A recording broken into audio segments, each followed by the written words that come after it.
Тази специална стратегия ми помогна да достигна до 65 милиона гледания за една година в социалните мрежи. И всичко това без да дам нито един лев за реклами. Ако останеш до края на видеото, ще те науча на тази стратегия и ще можеш и ти да постигнеш тези резултати. Първата точка от стратегията е: бъди различен.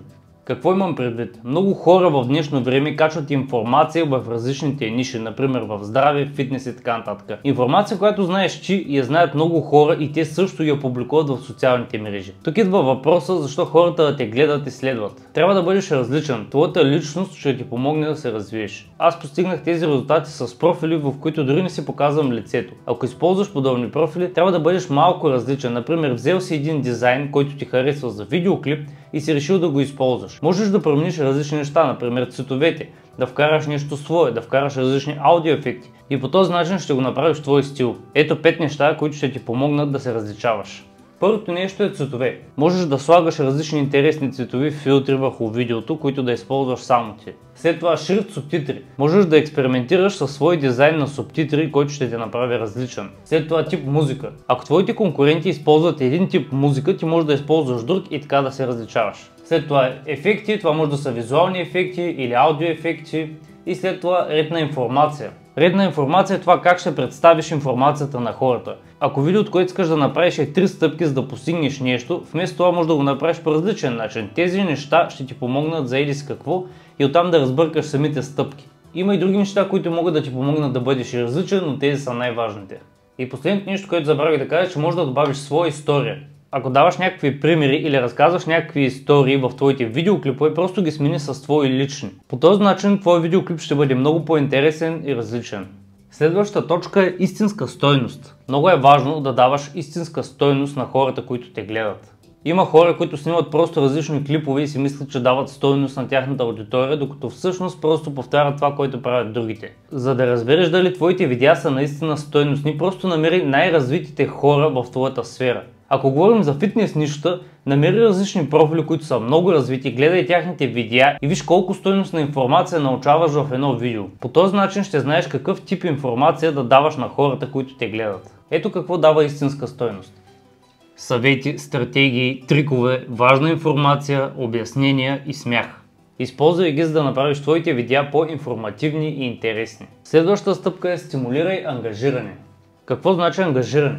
Това означава, че когато човек гледа видеото, той трябва да коментира, хареса, запази, сподели или гледа видеото до края. Това на тип ще ти докара повече гледане. Социалните мрежи работят на принципа, че колкото повече ангажираност имаш, толкова по-добре, защото те споделят повече. От всички тези коментар, споделяне и гледане до края ще ти докарат най-много гледане. Сега, как да стимулираш ангажиране? Много лесно. Можеш да караш хората да коментират нещо по средата или в края на видеото, което е, например, ако искаш подобни видеа, коментирай еди с какво. Или ако е нещо с загадка, можеш да кажеш, примерно, познай в коментарите и така нататък. За да го споделят, трябва информацията или да е много интересна за някаква определена група от хора, за да може, примерно, човек, който знае нещо в някаква сфера, иска да го прати на друг, или видеоклиповете, които са забавни. Те се споделят постоянно. Как да ги накараш да гледат до края? За да ги накараш да гледат до края, трябва да има някаква загадка в началото или нещо, което да ги накара да останат до края. Това нещо може да е, например, ето 3 съвета, които ще ти помогнат да говориш пред камера по-добре. Третия съвет е най-важен, така че остане до края. Ето по този начин можеш да накараш човека да остане до края на видеото. Или да му обещаеш нещо накрая. Например, ако останеш до края на видеото, ще ти подаря моето безплатно еди с какво. По този начин караш хората да гледат до края. Четвърта точка е: ангажирай се с аудиторията. Ако имаш 100 коментара под видеото ти, което е направил 30 000 гледания и отговориш на всичките тези 100 коментара, по този начин ти ще имаш 200 коментара под видеото. Това нещо ще ти помогне да достигнеш от 30 до 50 000 гледания. Освен това, има и други начини за ангажиране. Може да правиш видеа, които са свързани с коментара на някой. Някой ти е коментирал нещо и ти правиш видео как отговаряш на този въпрос. По този начин хората ще се реангажират и ще се връщат да гледат предното видео и ти ще правиш повече гледания. Пета стъпка е: качвай в правилното време. Има много хора, които казват, че няма значение в колко часа качваш видео, защото алгоритъмът знае на кой да го прати, знае в колко часа да го покаже на хората и така нататък, което е пълна глупост. Колкото и да е развит алгоритъмът, той е по-развит в Америка, отколкото тук. Факт е, че има часове, в които хората са много по-активни в социалните мрежи. И ако качиш видео, тогава ще направиш повече гледания. Трите най-хубави часа са 11 часа, 6 часа и 8 часа. В зависимост от това дали аудиторията ти е по-млада или по-възрастна, просто можеш да влезеш в социалните ти мрежи, да влезеш в статистиките на профила и да видиш в колко часа са най-активни твоите последователи.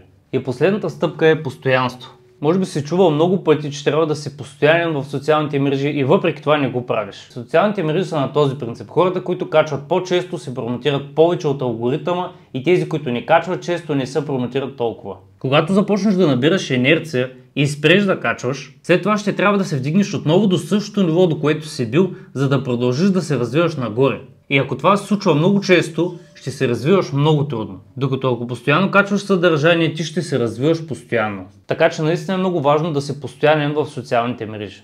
Слушай внимателно, ако искаш да стартираш бизнес и да продаваш дигитални продукти, моята програма е за теб. Благодарение на този бизнес модел изкарах 6-цифрена сума за една година. Натисни първия линк в описанието под това видео и си запази безплатна консултация с мен, за да разбера дали си подходящ за моята програма. Приемам около 10 човека на месец, за да мога да обърна качествено внимание на всички. Най-хубавото е, че ако не видиш резултати, до 90 дни ще ти върна парите. Натисни линка в описанието, запази с консултация с мен и ще се видим вътре.